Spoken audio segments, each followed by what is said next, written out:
cómo ha sido el desarrollo de la investigación criminológica en la República Argentina. Entonces hoy vamos a ver casuística, probablemente la semana que viene también, y ya después vamos a entrar ya un poquito más en profundidad a explorar las escuelas criminológicas. Eh, Les decía que les voy a contar una historia. Esta historia comienza en el año 1912. Como ustedes saben, en 1912 se hundía el transatlántico Titanic con casi 3.000 personas a bordo. Todavía hoy en día se registra como la tragedia naval en tiempos de paz más importante de la historia. En 1912, estas eran las propagandas de Coca-Cola, y en Argentina, si uno tenía dos billetes de 50 centavos, dos billetes de 50 centavos, los podía cambiar en el banco por una moneda de 1 peso, que era una moneda de plata sensiblemente, apenas un poco más chica que una onza Troy de plata. Y si uno tenía 5 monedas de plata, o sea, 5 pesos, podía cambiarla en el banco por una moneda de oro, que eran los 5 pesos de Argentina en ese momento, en 1912. 5 pesos que eran llamados un argentino. El presidente de la República en 1912 era el doctor Roque Sáenz Peña, a quien le debemos el voto universal y obligatorio, hijo de otro presidente argentino, de Luis Sáenz Peña. El doctor Roque Sáenz Peña era un hombre extremadamente enfermo, prácticamente estuvo confinado a la Casa de Gobierno, que era donde está ahora la Casa de Gobierno, solamente que estaba dividida en dos. La mitad era la Casa de Gobierno y la mitad era el Correo Central. Él durante su mandato, prácticamente producto de su enfermedad pulmonar, de alguna manera lo hubiera hecho una víctima pasible de COVID hoy en día, ¿no? Ya que es nuestro tema del momento. Él tenía enfermedades pulmonares. Fíjense, por favor, que hay alguien que tiene el micrófono abierto. Si es tan amable de silenciarlo, gracias. Les decía entonces que el doctor Sáenz Peña, prácticamente todo su mandato, que no concluyó, por cierto, porque falleció siendo presidente de la República, pasó dentro de la Casa de Gobierno. La residencia del presidente en realidad era donde hoy está la Biblioteca Nacional en Palermo. Para los que conocen Palermo, en Buenos Aires, donde está el monumento a Eva Perón, en ese solar funcionaba la casa de Gobierno. Y la prensa mostraba en caras y caretas la cárcel de Córdoba, que era una cárcel muy moderna para aquellos años, y algunos de los recluidos en la cárcel de Córdoba. Y en el diario se leía esta noticia: en Buenos Aires un criminal de rara alevosía aterra a los porteños, mata niños con singular crueldad.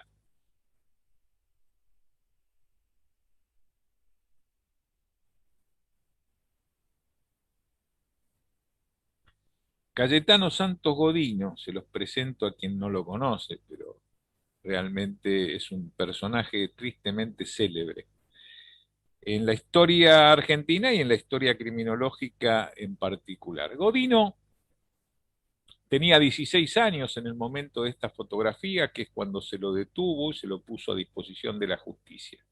Él provenía de la típica inmigración pobre que provenía de prácticamente toda Europa, de Europa occidental y de Europa oriental, pero mayormente había polacos, rusos, rumanos, pero particularmente alemanes, por cierto, franceses, pero particularmente había dos inmigraciones que eran las más importantes, que eran de Italia y de España. De la primera de estas, de Italia, provenía la familia de Godino. Venían de Calabria. Godino había nacido en Argentina, eran 4 hermanos y era el menor de todos.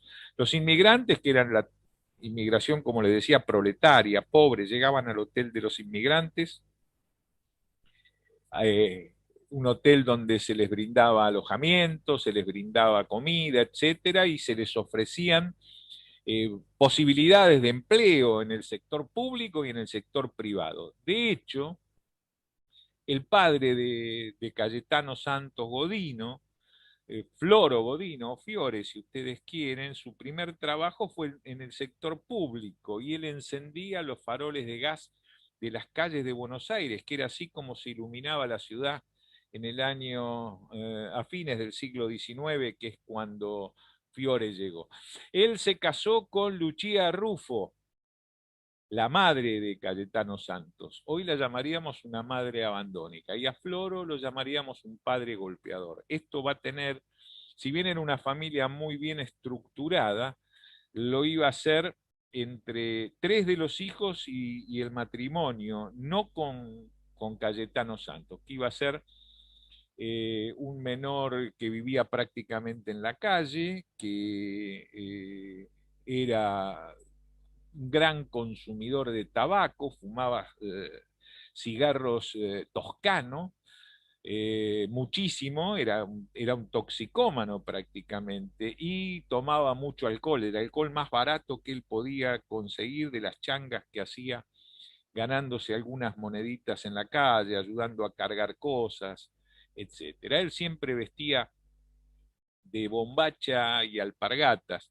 En la fotografía de que ustedes lo ven bien vestido porque esas ropas le fueron provistas por el Estado cuando fue detenido.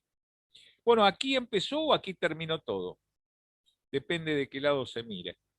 Esta es la escena del crimen que va a llevar a la detención de Cayetano Santos Godino.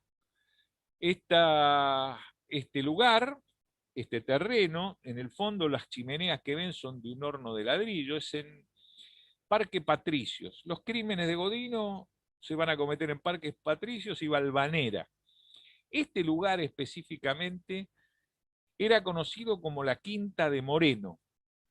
La Quinta de Moreno porque era propiedad de la familia del doctor Francisco Pascasio Moreno, a quien todos nosotros más conocemos o tenemos más afinidad por llamarlo el perito Moreno, que fue el perito por la República Argentina al que le tocó dar su opinión técnica para el Tratado de Límites con Chile. Yo les recuerdo, para que lo sepan, que la tesis chilena era la divisoria de aguas y la tesis del perito Moreno era la divisoria de altas cumbres.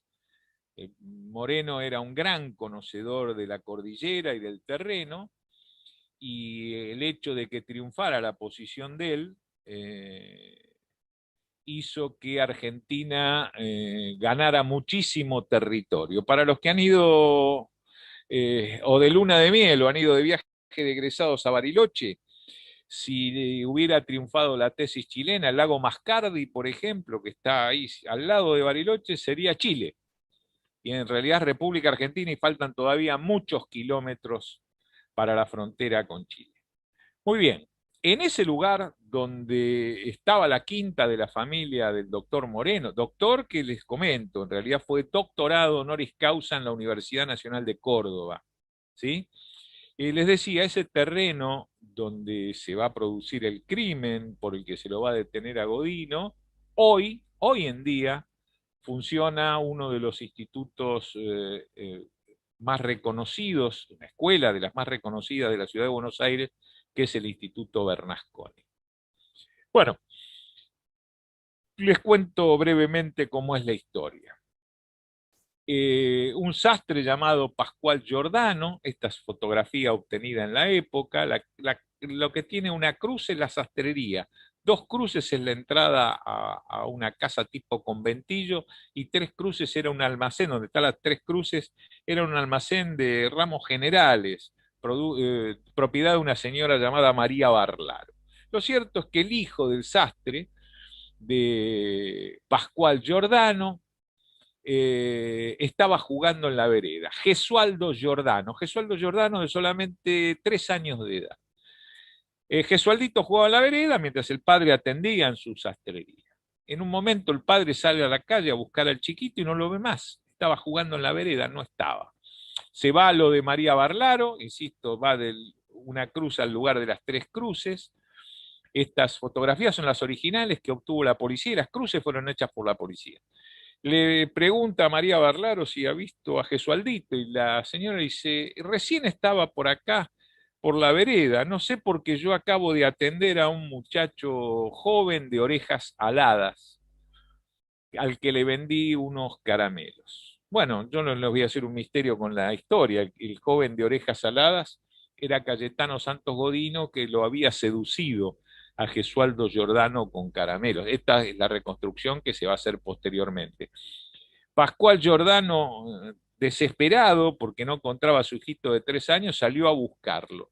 Y a unas 2 cuadras de la sastrería llega a la Quinta de Moreno. Y ese señor que ustedes están viendo que ha quedado inmortalizado por estas fotografías que obtuvo en 1912 la entonces Policía de la Capital Federal, luego Policía Federal Argentina y hoy Policía de la Ciudad de Buenos Aires. Insisto, esas fotografías que han inmortalizado a ese hombre ahí caminando, justamente por donde estaba ese hombre es a donde llega Pascual Giordano. Y se encuentra con un muchacho de orejas aladas al que le pregunta, textualmente les voy a hacer el diálogo como figura en el expediente, ¿no viste a un nene chiquito que se perdió? Y ese joven, de manera muy atenta y educada, le contesta, no, señor, ¿por qué no va a la comisaría? Sí es lo que voy a hacer. Ese joven con quien hablaba era Cayetano Santos Godina. El victimario y el padre de la víctima van a tomar caminos opuestos. Pascual Giordano va a ir a buscar a la policía de la capital y Godino va a retornar adentro de la Quinta de Moreno, donde ya estaba el cadáver de Gesualdo Giordano. Él lo había estrangulado con piolín. Y acá hago un break para que entendamos todo el contexto. El padre de Godino ya a esa altura había dejado de encender los faroles, que había sido su primer trabajo cuando llegó a la Argentina. Él era albañil originalmente en Italia y logra empezar a trabajar como albañil. Entonces Godino le sacaba siempre piolín del que utilizan los albañiles para las hiladas de ladrillo, ese piolín que es muy fuerte, y lo usaba para atar sus bombachas, para, como cinturón para atar la bombacha, ese piolín. Y era el que utilizaba cuando produjo algún estrangulamiento, como el de Gesualdo Giordano. Entonces, él volvió al interior de la quinta mientras Pascual Giordano se dirigía a la comisaría 36 y él volvió a la quinta donde estaba el cadáver todavía con el piolín en el cuello y parte del piolín le había atado las piernitas. Y en el lugar encontró un clavo y una piedra y le introdujo a suerte de martillo, utilizó la piedra y le introdujo el clavo en la cabeza. Giordano salió con 2 vigilantes a buscar al chico, se separaron y a lo mejor por instinto paterno, o vaya a saber por qué, volvió a la Quinta de Moreno. Entró a la quinta, ahora están viendo la contrafotografía, desde adentro de la fotografía hacia afuera, se dirigió a ese paredón que ven ahí y le llamó la atención esta chapa, la corrió y ahí está el cadáver de Gesualdito Giordano. Ahí ven el cadáver, en posición de decúbito dorsal. ¿Qué es lo que pasa?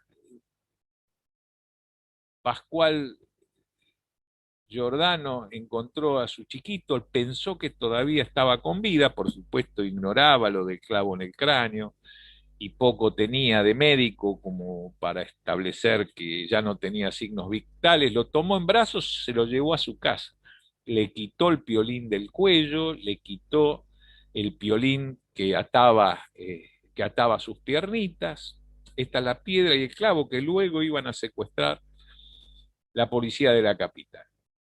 Entonces les decía, llevó así el chiquito a su casa y en ese momento llegó la policía porque este hombre desesperado lo llevaba en brazos al chico, alertaron a los policías que estaban buscando precisamente al chiquito pero con vida, y cuando llegaron al lugar y vieron lo que había hecho Jordan, no señor, usted vaya y coloque todo como estaba. Entonces Giordano le tuvo que colocar el piolín en el cuello como estaba, solamente que no era como él lo colocó, le hizo un moño como si fuera a los que utilizamos nosotros los hombres para atarnos los zapatos y le volvió a colocar el piolín en las piernas. Yo les hago este relato porque esta maniobra hoy probablemente generaría lo que la Corte de los Estados Unidos de América, a la que han adherido nuestros jueces, sería el fruto del árbol venenoso, porque perturbar de esa manera la escena del crimen, y es más, les voy a dar un argumento de por qué. Godino fue detenido, gran conmoción generó en Buenos Aires. Cuando Godino es detenido, les piden que reconstruya cómo hacía el lazo él para estrangular a los chicos, e hizo este lazo, que no tiene nada que ver con el que le colocó Giordano en el cuello con el monio. Imagínense un abogado. Hoy en día se haría un festival, un abogado en un juicio donde esto se estuviese debatiendo, ¿verdad? Porque encima el criminal confiesa el hecho y dice que ha utilizado el piolín de otra manera. Por lo tanto, imagínense un abogado inteligente que diría entonces el piolín que lo mató es el que dice el médico que fue, que es el que está en el cadáver, no el que colocó el criminal, ¿verdad? O el presunto criminal, sospechado de ser el criminal. Muy bien, les decía, gran conmoción generó en Buenos Aires y así trataba la revista Caras y Caretas, apenas unos días después, el 14 de diciembre, la detención del petizo orejudo.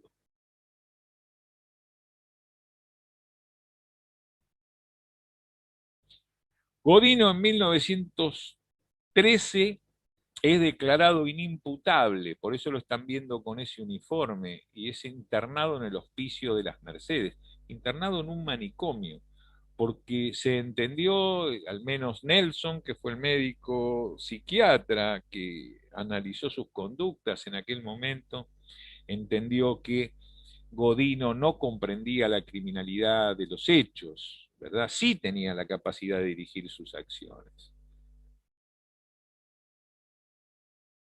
Discúlpeme si los ofendo con estas fotografías, pero quiero que las vean, porque estas son las fotografías que obran en la causa, porque tienden a demostrar, a ver, lo que ellos llamaban al hombre monstruoso, ¿verdad? El típico lombrosiano, el hombre con deformaciones, vean que tiene los brazos muy largos, sexo y rostro de adulto, ¿verdad? Solamente con 16 años,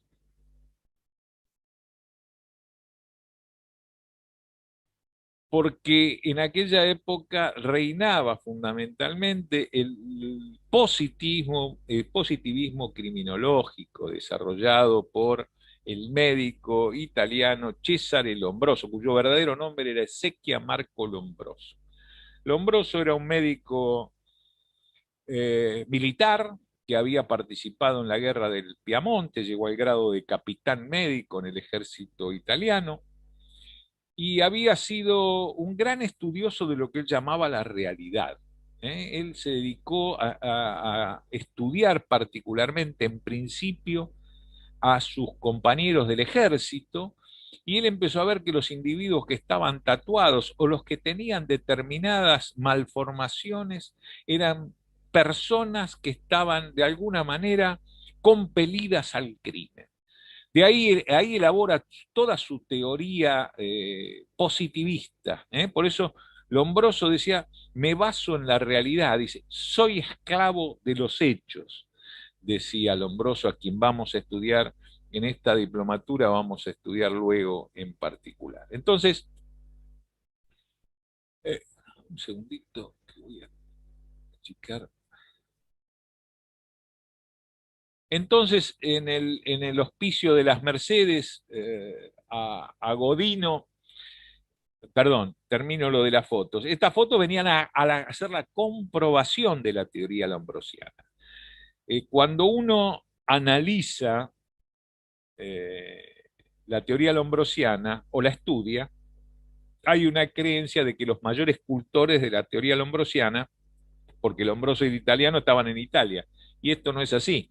Los mayores cultores de la teoría lombrosiana eran médicos argentinos, como por ejemplo el doctor Ramos Mejía, como por ejemplo el doctor José Ingenieros, que por aquellos tiempos era el doctor Ingenieros, era el director del Servicio Penitenciario Federal, que iba a tener mucho que ver en la vida de Godino, como ahora van a ver. Bueno, aprendió a leer y escribir porque él era analfabeto, aprendió geometría, o sea, matemáticas y aritmética. Los hechos que se le imputan a Godino.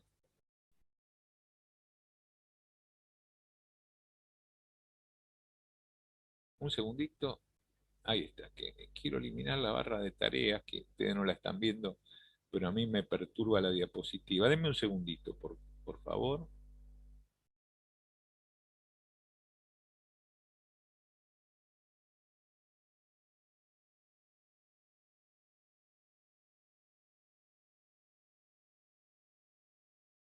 Ahora sí, ocultar barra de tareas, listo. Muy bien, las víctimas. Miguel de Paoli, yo quiero que presten atención a esto. Yo les dije que el caso de Gesualdo Giordano fue en 1912 y le dije que Godino fue detenido por ese caso. Godino en 1912 tenía 16 años. Así que vean por los hechos en que fue imputado. Este hecho de 1904, en 1904, 8 años antes del caso de Gesualdo Giordano, Godino tenía 8 años. A ver, Godino solamente hubiera sido imputado hoy en día por los hechos cometidos a partir de que cumplió 16 años. Todos los anteriores no, porque era inimputable por la edad. Vean que en esos años fue imputado por todos estos hechos, aún crímenes cometidos cuando tenía, o delitos, porque acá el que van a ver son lesiones, cometido en 1904. Miguel de Paoli, les decía, golpeado y arrojado sobre espinas. Ana Neri, 1905, golpeada con una piedra en la cabeza. En marzo o abril, porque no hay claridad sobre esto, de 1906, Godino confiesa que estranguló a una nena con el piolín, que era su modus operandi. La niña estaba viva porque él dice que se movía, que tosía, producto de la maniobra asfíctica que él le había provocado. Cavó un pozo, la metió en el pozo y la tapó con tierra, o sea, la enterró viva. ¿Qué hizo la policía? La policía llegó al lugar que Godino apuntó y se encontró con que había una casa ahí. Por lo tanto, no se pudieron recuperar los restos porque estaban los cimientos de la casa. Podía haber ocurrido que cuando cavaron los cimientos se encontrasen el cadáver, y podía ser. O a lo mejor quedó justo en un lugar de la construcción donde precisamente no cavaron. No hay respuesta para esto, pero en esos años no iban a tirar la casa abajo, ¿verdad? Hoy tal vez lo harían. ¿Eh? Hoy en una investigación criminal, si a mí me tocara participar, probablemente lo haríamos. No estaría muy feliz el dueño de la casa, seguramente, pero si tenemos la confesión del hallazgo de un cadáver para una imputación de homicidio, seguramente lo haríamos. Pero bueno, volvamos a 1912, a 1906 en este caso. El único dato que la policía que investigaba con mucha vehemencia eh, pudo recuperar es que efectivamente había un matrimonio que había denunciado una averiguación de paradero que no se le dio formalidad, ¿eh? Era todo de palabra, que fue a la comisaría a decir que se había perdido su hijita, ¿eh? Aparentemente una chiquita de 3 o 4 años, porque tampoco se sabe. Por eso yo he puesto en esta diapositiva NN femenino, porque no sabemos nada. Entonces les decía que la información que se llegó a tener es que habría, en potencial, ha habido un matrimonio que habría denunciado a su hija como desaparecida, como extraviada y nunca hubiera aparecido, porque no hay ningún elemento que esto certifique, y ese matrimonio habría, de que no se conoce nombre, no se conoce apellido, no se conoce nada, habría regresado a Italia porque no hubiera encontrado raigambre aquí en la República Argentina. Esa es la historia de este crimen que en realidad no tiene ningún tipo de sustancia y de punto de vista jurídico es imposible de arribar a ningún resultado con esto. Sin embargo, fue imputado por este crimen y condenado. 1908, Severino González, tentativa de ahogamiento en una pileta. Julio Bota, 15 de septiembre de 1908, párpados y ojos quemados con cigarrillos. Godino también era incendiario. Ustedes saben que, si les muestro el carro de bomberos que es del cuerpo de bomberos hoy de la policía de la ciudad de Buenos Aires, pero originalmente fue el carro de bomberos de la Policía Metropolitana, antes de la Policía Federal, antes de la Policía de la Capital Federal, o sea que debe haber sido a lo mejor con el que, porque es del año 1900, ha sido a lo mejor en el que participó Godino a esta historia que les quiero relatar. Como ustedes ven, el carro de bomberos que tenía una máquina de vapor, pero también tenía bombas manuales. En aquella época, si bien había una bomba de vapor, que era esta, se llevaban varias bombas manuales. Entonces, una línea de manguera se abastecía con la máquina de vapor, el resto de las líneas se hacían a bombeo, había otros carros con bombas, tomaban agua de las tomas que hay en la calle y se bombeaba. Y los vecinos eran los que bombeaban, los bomberos eran los que entraban a los siniestros y los vecinos eran los que bombeaban. La comunidad ayudaba. Bueno, Godino iniciaba los incendios y luego ayudaba a los bomberos, o los ayudaba a sacar cosas, etcétera, o ayudaba en el manejo de la bomba, o sea, en el bombeo de agua para abastecer a los bomberos en la lucha contra el incendio. Continuamos. Por estos hechos, Godino es encerrado con la connivencia de sus padres en el reformatorio. Yo no, era el nombre que se utilizaba en el lenguaje callejero, en realidad era un instituto de menores que funcionaba en Marcos Paz. Instituto de menores que había sido creado, diseñado por el doctor José Ingenieros. Y les comento, cuando hoy en día nosotros nos quejamos de los institutos de menores que tenemos, eh, y venían de todo el mundo a ver el Instituto de Menores creado por José Ingeniero, porque realmente era un modelo, no para el país, era un modelo internacional que venían a ver aquí en la República Argentina. ¿Eh? Godino pasa 3 años recluido en el Instituto de Menores y sale en 1912. Y en 1912, el 26 de enero, pocos días después que ha egresado Godino, se produce un delito contra la integridad sexual seguido de muerte. Un niño llamado Arturo La Aurora fue golpeado, violado, sometido, abusado y estrangulado. Apareció su cadáver en el fondo de una calle, de una casa de la Avenida La Plata. Estos son los dibujos originales hechos en aquel entonces por la policía. Perdón, discúlpenme, me olvidé de silenciar el celular. Es el doctor Silva, así que le voy a comunicar que estoy online y ya regreso con ustedes. Un segundo nada más.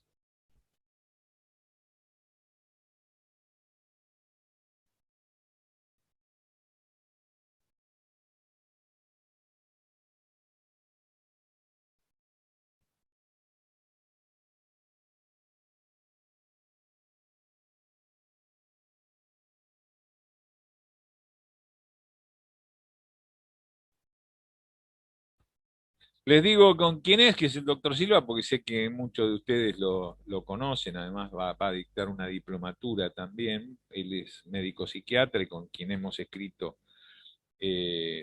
dos libros y hemos publicado una cantidad de trabajos, entre otros libros.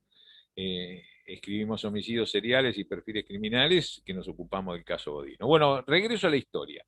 En la calle Rawson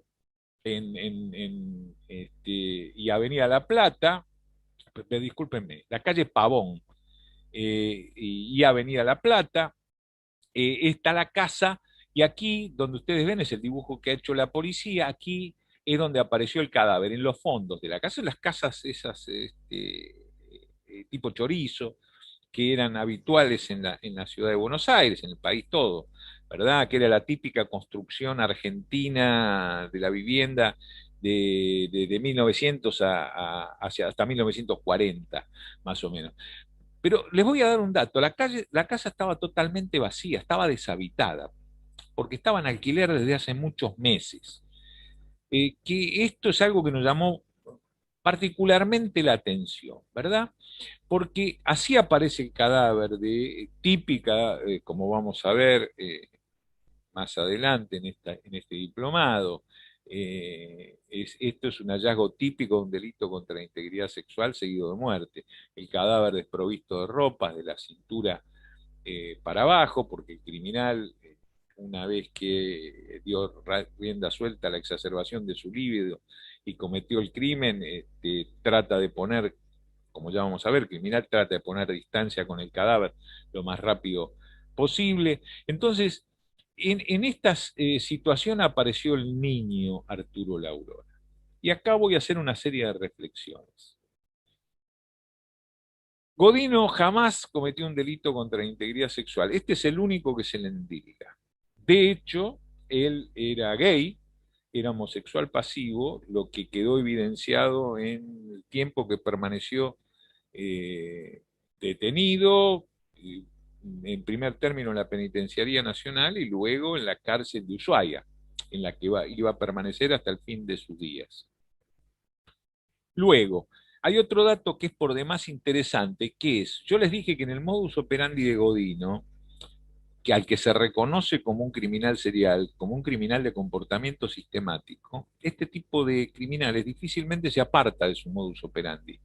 Y en este caso particular, el chiquito estaba atado con esta soga, no estaba atado con el piolín típico con el que él había atado o estrangulado a los otros chicos, ¿verdad? Es una soga que había en el lugar. No hay ningún fundamento técnico-científico que indique que él podía haber aprovechado la soga del lugar. Bien, pero yo marco las diferencias. Pero lo fundamental es esto. La policía de la capital encuentra impresiones dactilares en la casa, muchas impresiones dactilares, que son de la misma persona y que fueron comparadas con las fichas de cadactilares de Cayetano Santos Godino. Aquí las están viendo y no hay correspondencia. Y les recuerdo, es una casa que estaba vacía y en alquiler hace muchos meses. Criminal aprovechó la soledad de esa casa y que se encontrara vacía para utilizarlo como escenario para cometer el abuso sexual. Luego, salvo los criminales que tienen un modus operandi ya eh, establecido de delito contra la integridad sexual seguido de muerte, normalmente el criminal luego de cometer el delito contra la integridad sexual se da la fuga. No lo hace si tiene la vocación de matar o si la víctima lo puede reconocer, ¿eh? O pertenece al medio de la víctima, que esto es otra posibilidad. Por eso nosotros, cuando a mí me dieron opinión, porque yo fui convocado por la querella, el caso de Ángeles Rawson, y estábamos todavía en plena teoría cuando ni había sospecha de quién podía ser el criminal. Una de las hipótesis que nosotros dijimos es que podía ser un delito contra la integridad sexual, y que el criminal la había llevado a la muerte para asegurar su impunidad. O sea, que lo más probable es que perteneciera al medio de la víctima, o porque la conocía previamente, o porque siendo del medio geográfico la podía reconocer. Este argumento es uno de los parámetros que utilizamos nosotros en investigación criminal. Entonces, ¿por qué lo había matado el chiquito La Aurora? ¿Porque tiene la vocación de matar o porque el chiquito lo podía reconocer?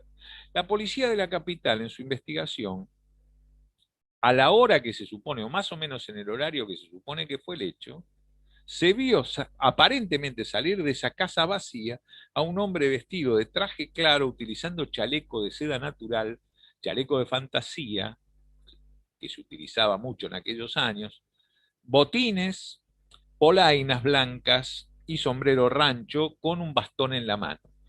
Estábamos hablando de un individuo de una capacidad socioeconómica media, media alta, ¿verdad?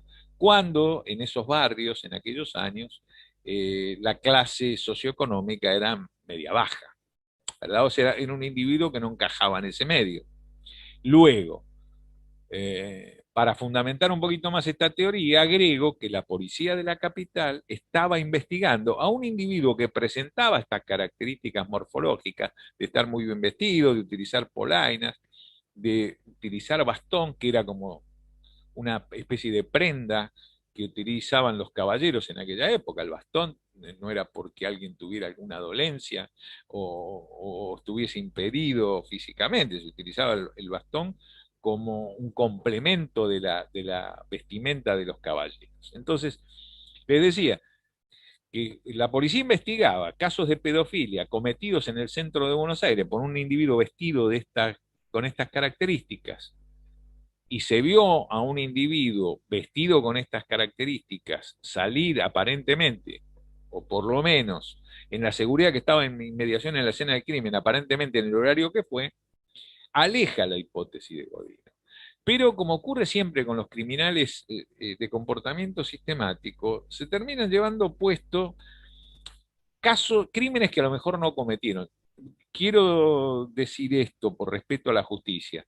Godino fue condenado por este crimen, por lo tanto, y esa sentencia hoy se encuentra firme, lo tanto, yo que soy un hombre de derecho, digo que para la justicia argentina Godino cometió este crimen. Pero vale la pena que yo inserte esta duda porque otros investigadores, godinólogos vamos a llamarlos, como María Moreno, que escribió el libro El Petiso Orejudo, u otro libro que es La leyenda del Petiso Orejudo, ponen en duda este crimen en particular. Y nosotros con Silva, en el libro de Homicidas Seriales, donde dedicamos un capítulo a Cayetano Santos Godino, el petiso orejudo, abrimos por lo menos que el debate sobre este hecho. Otro que duda de que haya cometido este hecho es el doctor Carlos Elbert, quien fuera eh, juez de la Cámara Criminal y Correccional de aquí de la ciudad de Buenos Aires, y que él también tiene sus dudas, dedicándole un capítulo a Godino, tiene sus dudas de que él hubiese cometido este crimen, ¿verdad? Las Palmares de Godino, en el Hospicio de las Mercedes. 7 de marzo de 1912, Reina Bonita Vainikov. Godino incendió su vestido. La niña murió 16 días después. Y el 8 de noviembre de 1912, Roberto Carmelo Russo y su hermano José se encontraban jugando. El hermano José era mayor. Godino lo seduce a Roberto con unos caramelos y se lo lleva y le deja caramelos al hermano. Pero el hermano de repente se asusta porque no estaba el chiquito y le pide ayuda a un policía. Nosotros conocemos en nuestra investigación detalle fino de la historia, porque en el Museo Cultural del Tango encontramos al hijo de Roberto Carmelo Russo, que es el que están viendo ustedes conmigo en esa fotografía, que nos contó detalles que no, no están en la historia oficial, por llamarlo de alguna manera, ¿verdad? Por este hecho, Godino es detenido y se obtuvieron estas fotografías y estas impresiones dactilares pero el juez ordenó ponerlo inmediatamente en libertad, porque él lo había querido estrangular, ¿no? Pero en definitiva era la palabra de él porque lo negaba y la del vigilante que lo había detenido. En realidad, en este caso, apenas le había colocado el piolín y el vigilante se lo hizo sacar. No tenía signos ni lesiones propias del estrangulamiento, por eso el juez lo hizo poner en libertad. 16 de noviembre de 1912, Carmen Guitoni fue golpeada, un vigilante detuvo a Godino. 20 de noviembre de 1912, Catalina Neulener, golpeada también, el dueño de la casa detuvo a Godino. O sea, veamos algo de Godino que es interesante, ya que vamos a hacer un análisis que quiero que participen ustedes. Vean que es una cuestión curiosa esta de Godino, porque él se coloca en cierto estado de vulnerabilidad.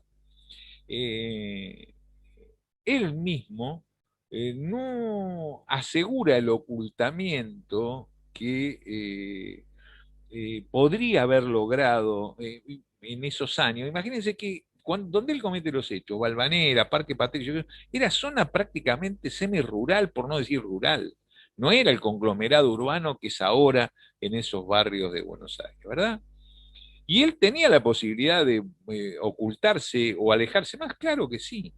Sin embargo, es como que él tenía la compulsión de que en cuanto se encontraba solo con el chico, ahí daba rienda suelta a lo que Nerio Roja llamaba su estado de perversión, ¿no? A ver, un segundito que tengo a alguien en el chat. Bueno, y el 3 de diciembre de 1912, Gesualdo Giordano, crimen por el cual fue detenido, ¿verdad? Otro de los casos fue de lesiones, o sea, Godino disfrutaba torturando animales.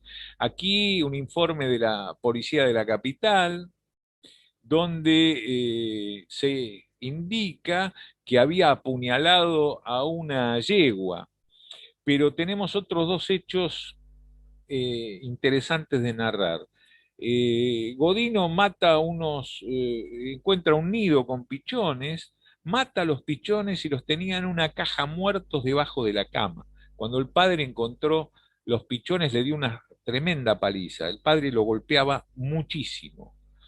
Circunstancia que tuvieron muy en cuenta los psiquiatras, ¿verdad? El padre era víctima, el victimario muchas veces víctima de dos flagelos de la época. Era alcohólico el padre, Cayetano también lo era, y tenía sífilis, que como ustedes saben era una enfermedad mortal inexorable en aquellos años porque estamos hablando de la era preantibiótica.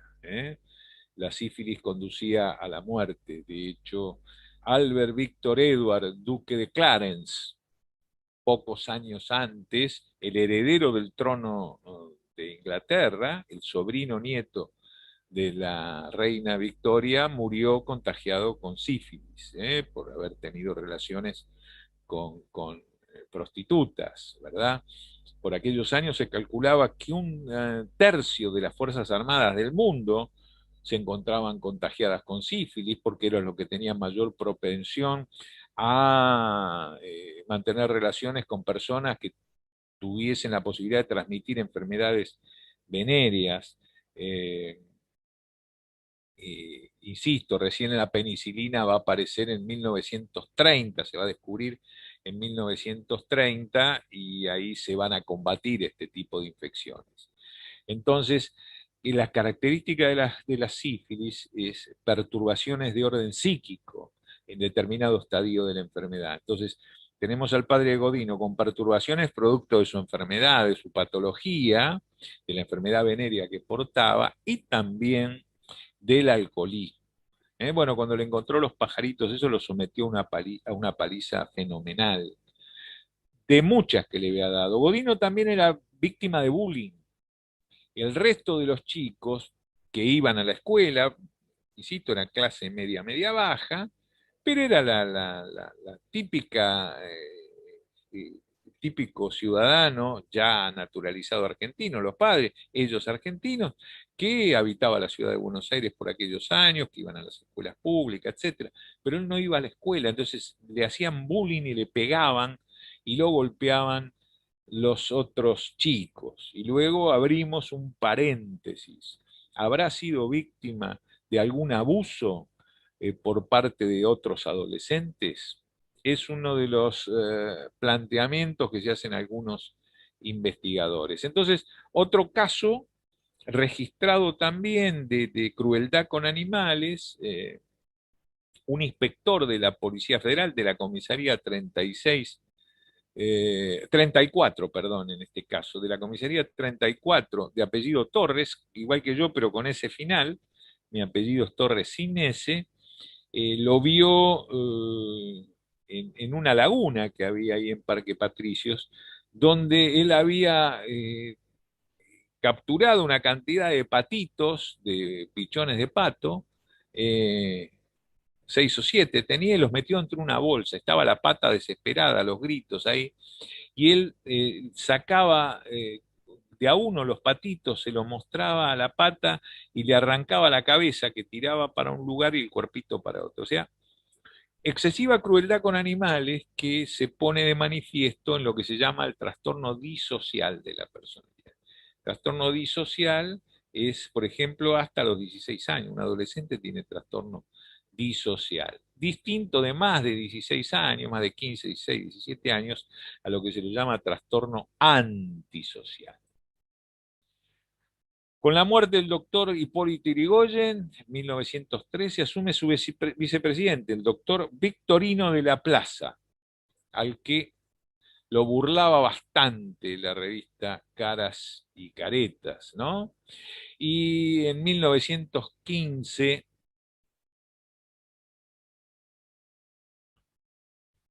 Godino va a ser condenado.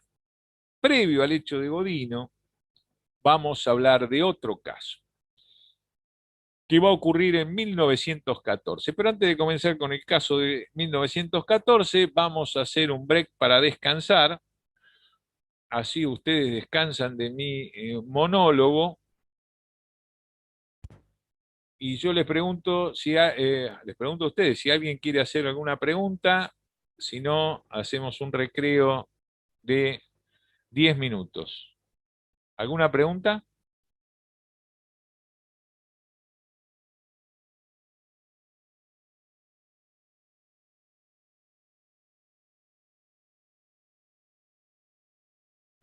Muy bien. Adelante, adelante. Sí, ¿qué tal, profe? ¿Cómo le va? Buenas noches.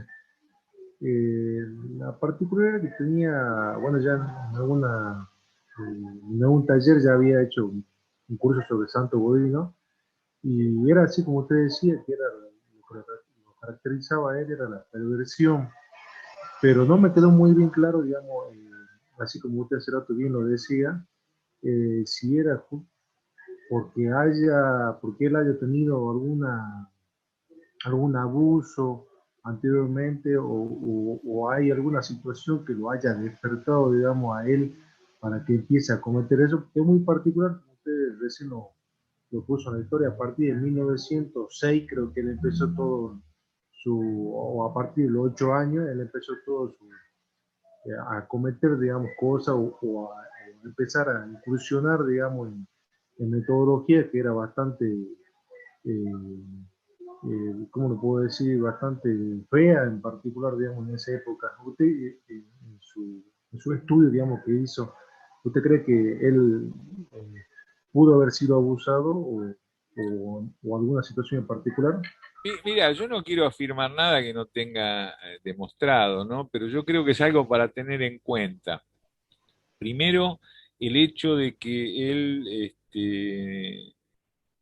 haya tenido una preferencia sexual distinta, puede tener que ver con el abuso, puede no tener que ver, todo es muy relativo, Ricardo. Realmente no se puede asegurar, a ver, lo voy a decir de esta manera, si no nosotros no tenemos quien realmente, objetivamente, un psiquiatra que lo haya entrevistado a Godino, una psicóloga que le haya hecho una batería de test, de Roger, Bender, MMPI2, qué sé yo. Eh, Poner nosotros a asegurar, yo no creo que esté bien. Yo se los cuento para que ustedes especulen que es una posibilidad, porque muchas víctimas de bullying no son solamente del abuso, perdón, de la cargada, de la broma, del sufrimiento verbal, sino que muchas veces hay abuso, en muchísimos casos de bullying hay abuso. Entonces hay que tener en cuenta que es una posibilidad.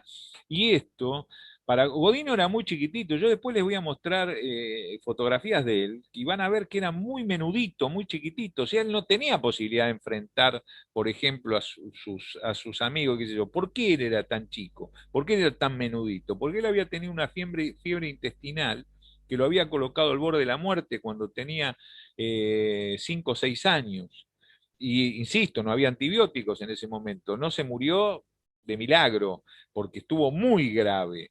Y esto le generó un retraso en el crecimiento. Por eso él queda muy menudito, muy chiquitito. Y por eso elige con víctimas a los chicos, elige víctimas que él pueda manejar.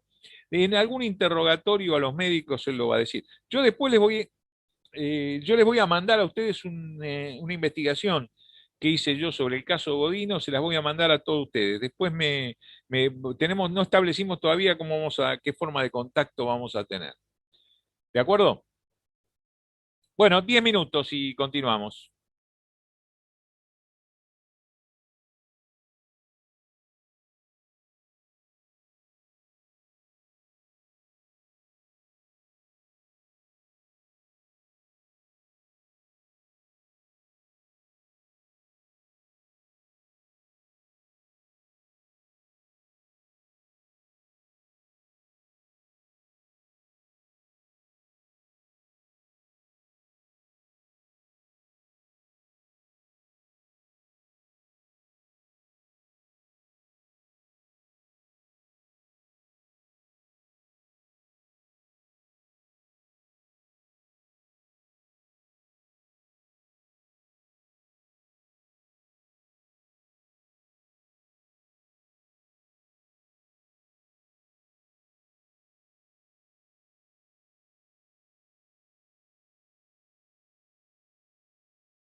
Bueno, si les parece, continuamos entonces.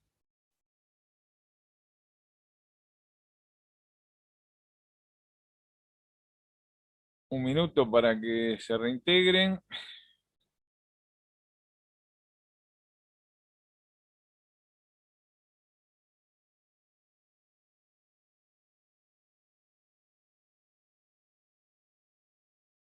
Muy bien. Entonces, continuamos. 1914, y luego, por cierto, a ver, denme un segundo, por favor, un segundo.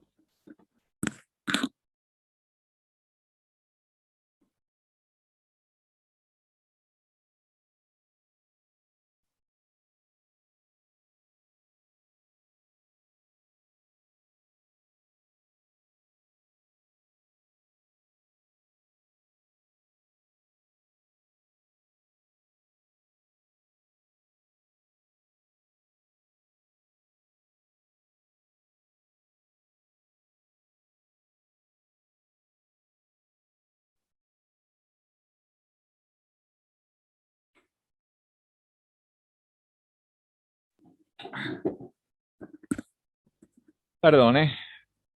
En 1914, les decía que luego retomamos Godino a partir de 1915, pero preparé esto con cierto orden cronológico, entonces no quiero dejar ese orden cronológico porque no me parece ordenado, sino, ¿no? Eh, Vean la noticia que aparece en el diario: muerte de don Carlos Livingston.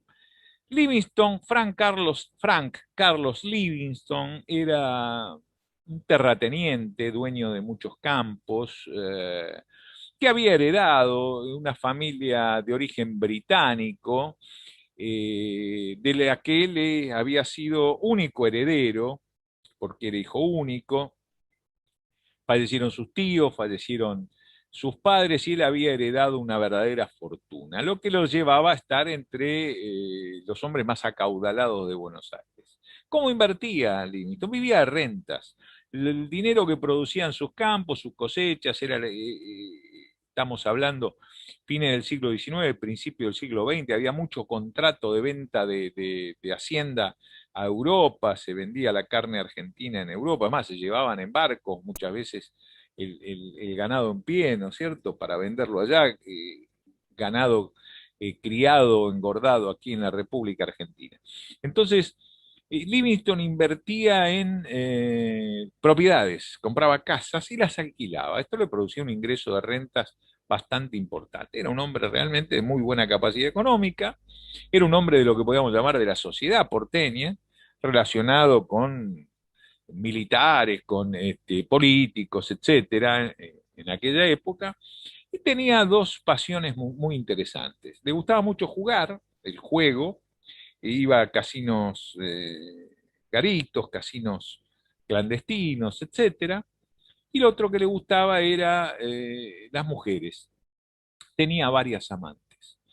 Esta vida licenciosa de Livingston, que no trabajaba, no trabajaba en el sentido que conocemos nosotros, de asistir a cumplir un horario en una fábrica, en un empleo, en una oficina. No, él estaba todo el día, de alguna manera, administrando, si se lo puede llamar, todas esas propiedades, toda esa masa de bienes que tenía. Entonces, eh, inclusive en una de las casas que tenía en Villa Urquiza, él, en lugar de alquilarla, ahí tenía viviendo una de sus amantes. El problema era que la esposa de Livingston estaba enterada de esta, de esta vida que, insisto, licenciosa de Livingston, lo que hacía que la mujer estuviera permanentemente avergonzada por todo el medio social, ya que estas correrías de Livingston eran públicas y notorias para toda la sociedad de la época. Saliendo de la casa de su amante en Villa Urquiza, precisamente, fue víctima de una tentativa de robo, o lo que se pensó que era una tentativa de robo.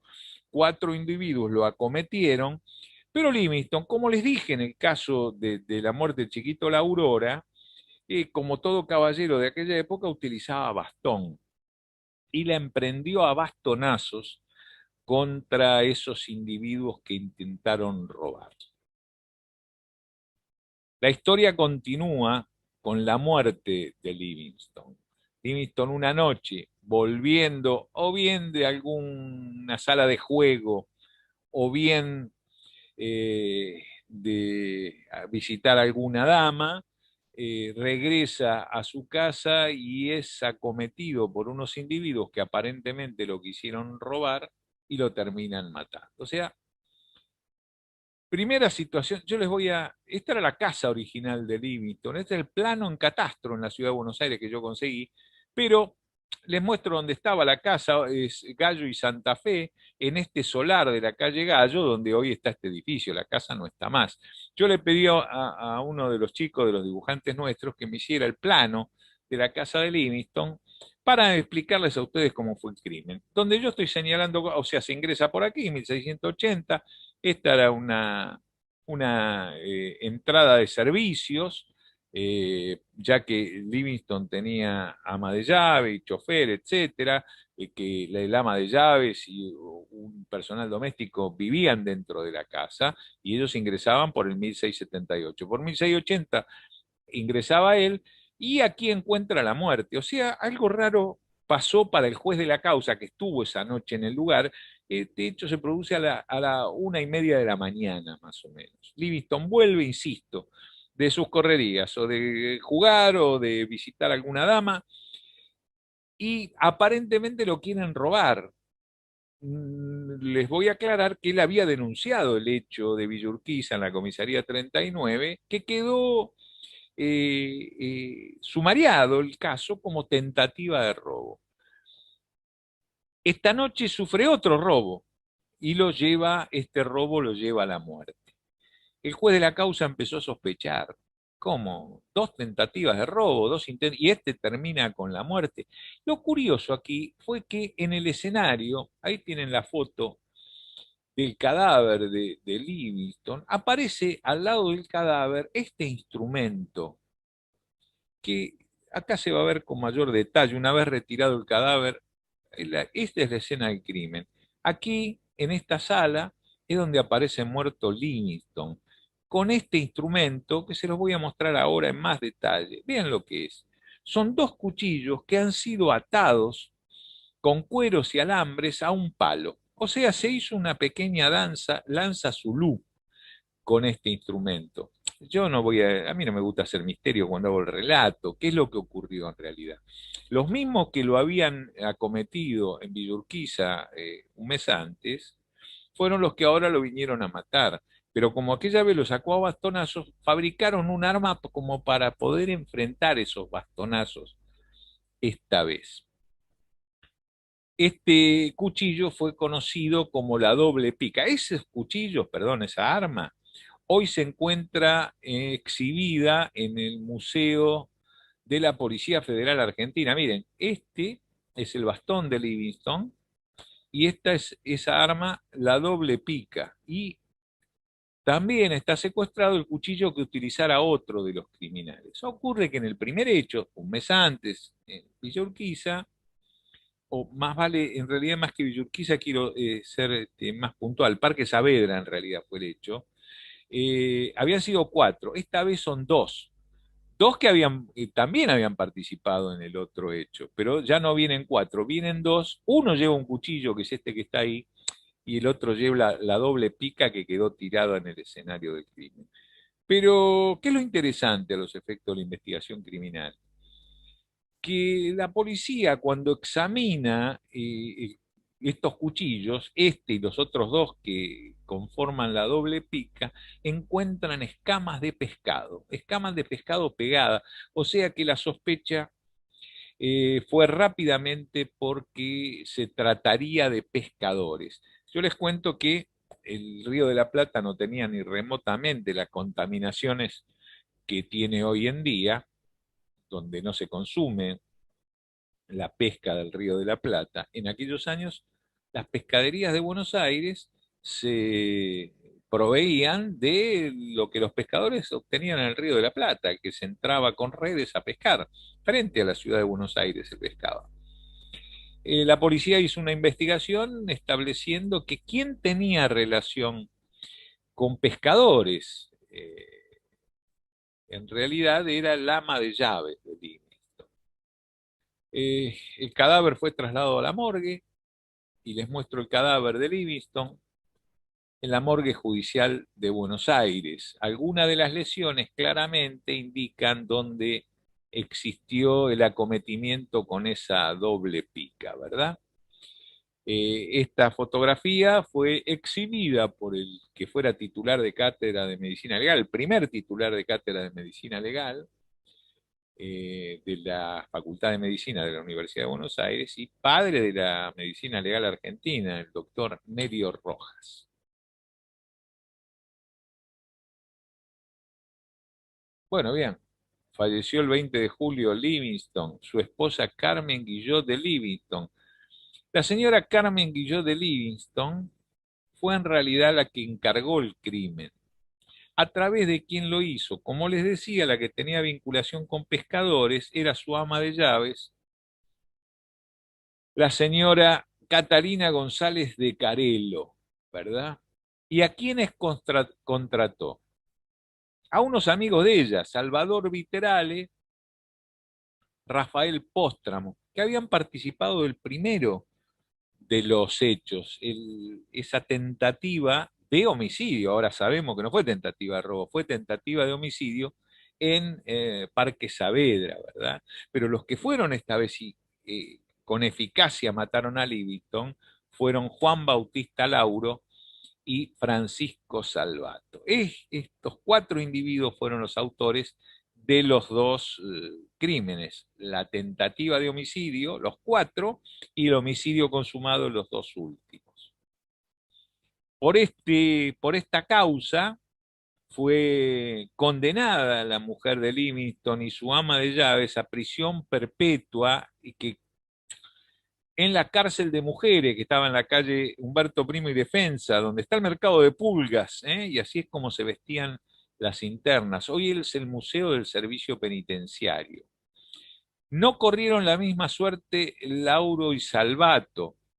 Vean esta nota, 21 de junio de 1916, al señor director de la Penitenciaría Nacional, cumplo en comunicar al señor director que en la fecha se ha ordenado al señor jefe de guardia de cárceles que ponga a disposición del señor juez de crimen de la capital, doctor don Juan R. Cerú. El doctor Cerú fue el juez que entendió en aquella época, no había instrucción, sentencia o instrucción y plenario como tenemos ahora, investigación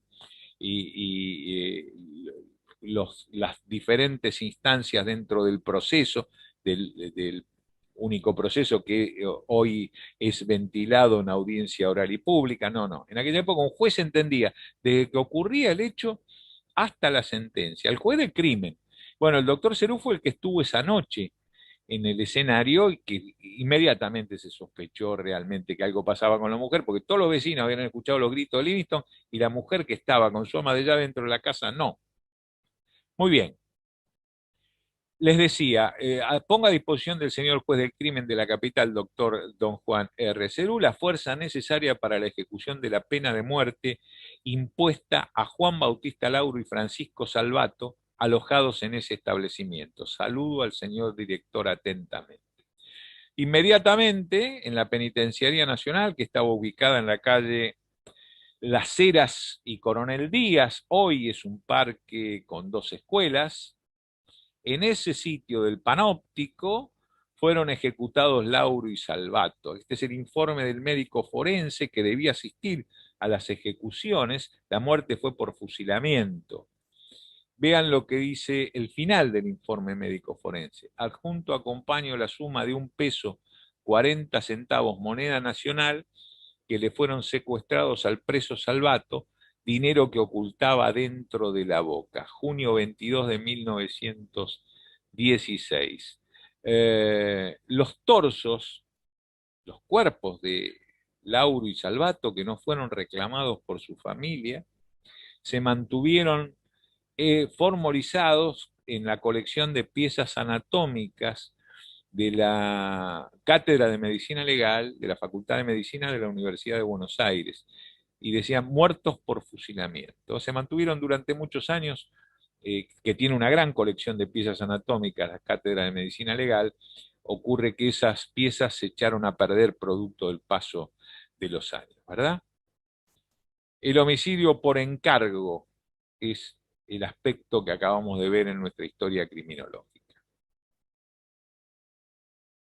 1915, como les decía, Godino es condenado, luego de haber sido declarado inimputable en 1912, con la apelación a la Cámara del fiscal, con un amplísimo debate pericial a cargo de los doctores médicos psiquiatras Negri, Lucero, Cabrera y Esteves. Se concluye en que Godino era imputable y es condenado a prisión perpetua. ¿Por qué no lo condenan a muerte como a Lauro y a Salvato? Porque era menor de edad. ¿A quienes no se condenaba a muerte? Porque hay mucho más condenado a muerte en nuestra historia que lo que la gente conoce. Como es algo que ha quedado diluido en el tiempo, en realidad hubo muchísimas condenas a muerte. La de Lauro y Salvato fueron las últimas.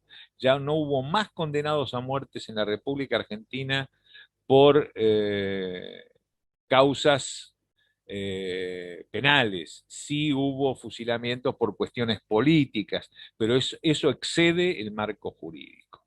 ¿eh? Dentro del marco jurídico, los últimos condenados a muerte fueron Lauro y Salvato. ¿sí? E insisto, no se condenaba a muerte a Godino porque era menor, ni tampoco se condenaba a muerte a mujeres. Por eso no fueron condenadas ni la mujer de Livingston, la Finur de Livingston, ni González de Carelo. Pese a que, como ustedes saben, en el artículo 80 del Código Penal, el crimen por encargo castiga igualmente a quien paga el crimen con que por precio o promesa remuneratoria, a quien paga como a quien recibe la promesa remuneratoria, lo que se llama autor intelectual o autor material, otros lo llaman autor mediato y autor directo, etcétera. Existe un binomio inseparable, que encarga el homicidio y el que comete el homicidio. En realidad todos llevan la misma pena. Sin embargo, acá, insisto, a las mujeres no se las condenaba a muerte, a los menores tampoco, sí a los hombres. Esa fue la suerte que corrieron Lauro y Salvato.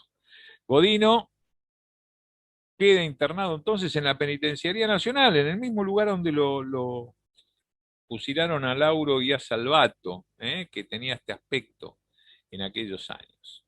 Pero, ¿qué ocurrió? Hay, todo el mundo, la prensa particularmente, que era prensa escrita, en aquella época no había prensa radial, no había prensa televisiva, ni cinematográfica, ni mucho menos, no se habían inventado todos esos aparatos. Y alguno que se había inventado no estaba al acceso del público en general. La prensa era escrita, entonces la prensa cada tanto, que era la prensa propiamente dicha, el diario La Prensa o el diario Crítica, que se ocupaba mucho de- de casos policiales. eh, eh, Cada tanto sacaban una nota de Godino. Godino en la cárcel, Godino esto, Godino lo otro, y esto motivó que la sociedad porteña de alguna manera rechazara que Godino estuviera en la penitenciaría en la calle Las Heras, porque es más o menos una cosa así, como que la gente tenía miedo que Godino se escapara a la noche y le fuera a estrangular al chiquito que estaba en su dormitorio, ¿verdad? Entonces, producto de las presiones sociales, en 1923, Godino es enviado a la cárcel de Ushuaia, la llamada cárcel del fin del mundo. Ahí estamos llegando por agua, esa que ven atrás es la cárcel, que es esta, y hay un pabellón histórico donde la libreta de sanciones del guardiacárcel Varela se ve el preso 90, Godino Santos Cayetano, alias el Petis Oreja o Petis Orejudo. Y, insisto, en un pabellón que no está a la vista, a mí me acompañó la gente de la Policía de Tierra del Fuego,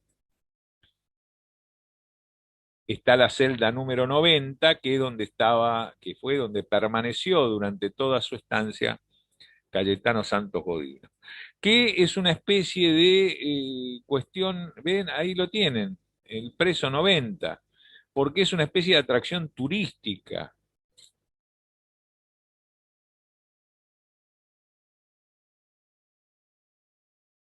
En el año 1927 le operaron las orejas, no se las recortaron, ¿eh?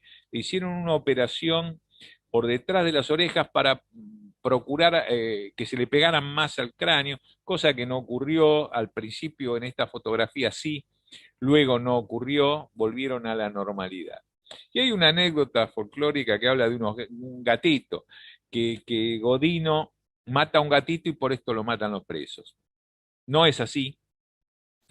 Godino, los presos estaban en 1933, 11 años antes de la muerte de Godino, los presos estaban preparando un puchero en el pabellón, en la ranchada, y cuando se descuidaron, Godino, que estranguló al gatito, echó el gatito muerto dentro del puchero. Ustedes, yo quiero, por eso yo digo, el estado de vulnerabilidad en que se colocaba Godino él mismo.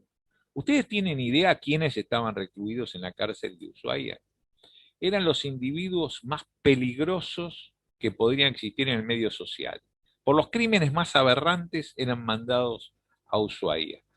¿A ustedes les parece ir a arruinarles, primero a matarles lo que era su mascota, que era ese gatito, y luego ir a tirar el gato muerto estrangulado dentro del puchero? Es una verdadera locura, lo que hace dudar realmente de la imputabilidad o inimputabilidad de Godino, ¿verdad? Bueno, y yo quiero que ahora compartir con ustedes un video hecho por los estudiantes de cinematografía de la Universidad Nacional de Buenos Aires sobre Cayetano Santos Godino. Dura 10 minutos nada más, pero de alguna manera relata la historia de Godino, aunque no es exactamente, porque va a parecer como que lo matan por lo del gatito, etcétera, pero vean lo bien hecho que está, yo lo quiero compartir con ustedes. Veamos.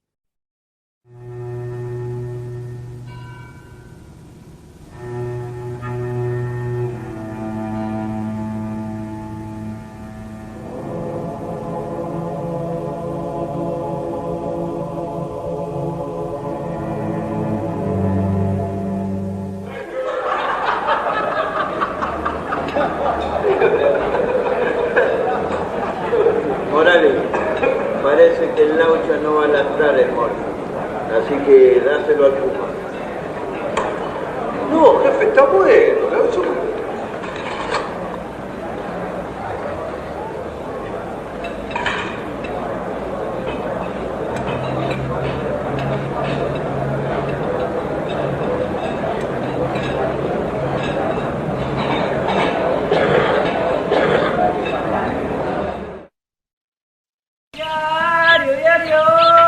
La policía continúa buscando el niño. Diario, diario, diario. La policía continúa.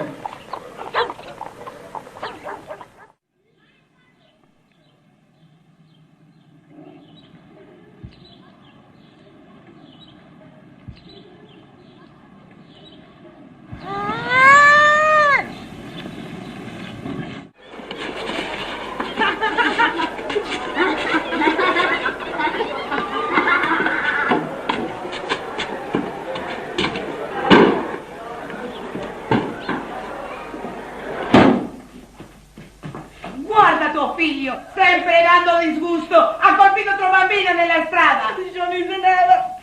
E la colpa è tua, Lucia, tu hai fatto di questo ragazzo Una bestia, hai capito?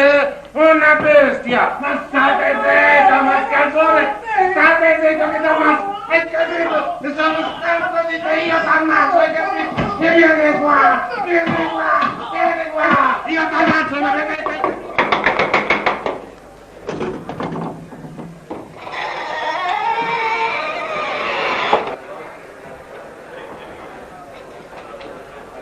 Vamos, levántese, carajo, hay que andar, vamos.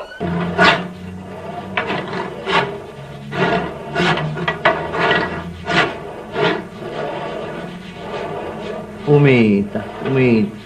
Venga para acá, venga para acá.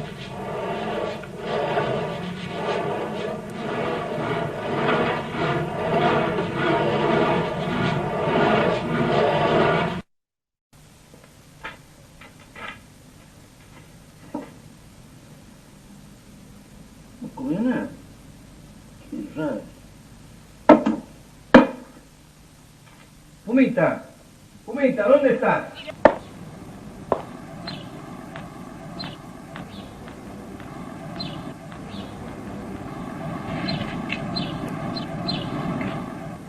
Vea, González, de San Juan hacia el sur va a ser zona suya.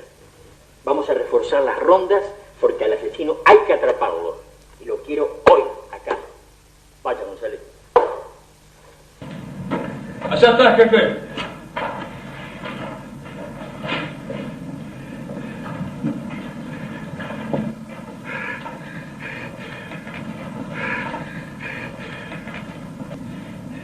Bájenlo.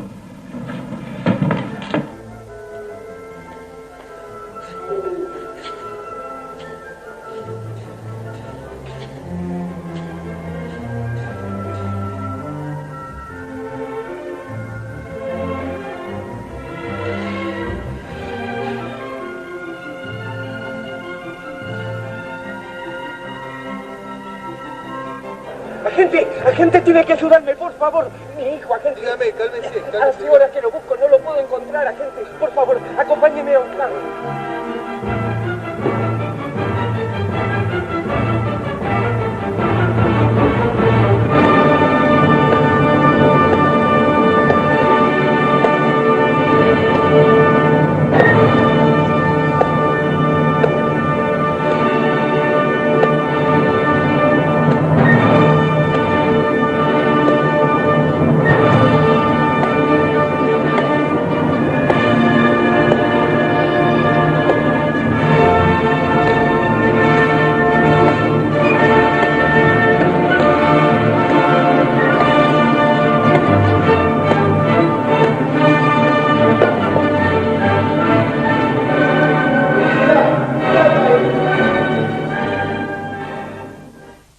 Cayetano Santos Rodríguez, alias el Petizo del Cubo, queda condenado a cadena perpetua por los crímenes cometidos contra la sociedad. ¡Puta mierda! ¡Puta! ¡La puta que te parió!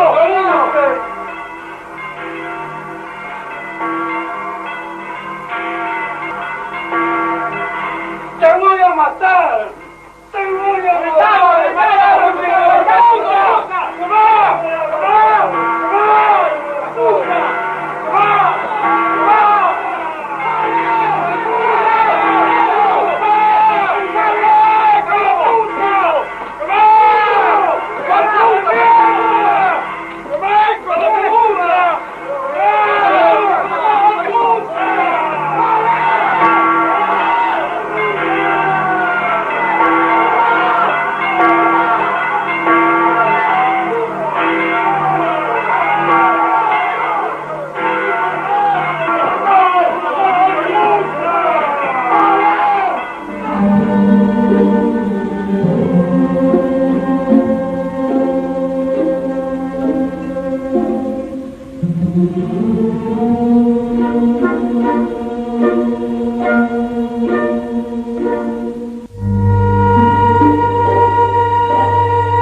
Bueno, muy bien. Una de las últimas fotos de Cayetano Santos Godino. Y para que ustedes vean realmente, este monigote es exactamente el tamaño que tenía. Ven qué menudo, qué chiquito que era Godino. Otro motivo por el que uno no entiende por qué se colocaba en ese estado de vulnerabilidad. Miren,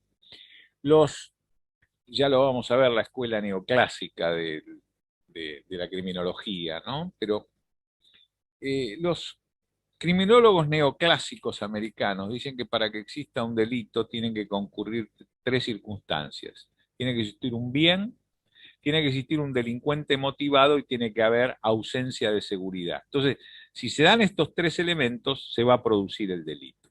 La ausencia de seguridad no la entiendan como el hecho de que no haya un policía o no pase un patrullero. La ausencia de seguridad se da por la nocturnidad, por la oscuridad, la noche, y indica ausencia de seguridad, etc. Bueno, estos eran los elementos de la vida de Godino. Él no planificaba los hechos. Godino se manejaba en un ambiente o en un ámbito de bajo nivel de seguridad, era zona semirural, despoblada, etc. El bien eran los niños y él el delincuente que se motivaba al ver un niño. Pero no aseguraba la impunidad. Por esto fue descubierto en tantos hechos. Vean, un vigilante detuvo a Godino, en otro lo detuvo un vigilante, en otro lo paró un vecino, etcétera, etcétera. De hecho, hasta los casos en que hubo muerte de los chiquitos lo lograron identificar, ¿no es cierto? Serialidad criminal en la República Argentina. Este es el capítulo que concluye con la muerte de Cayetano Santos Godino.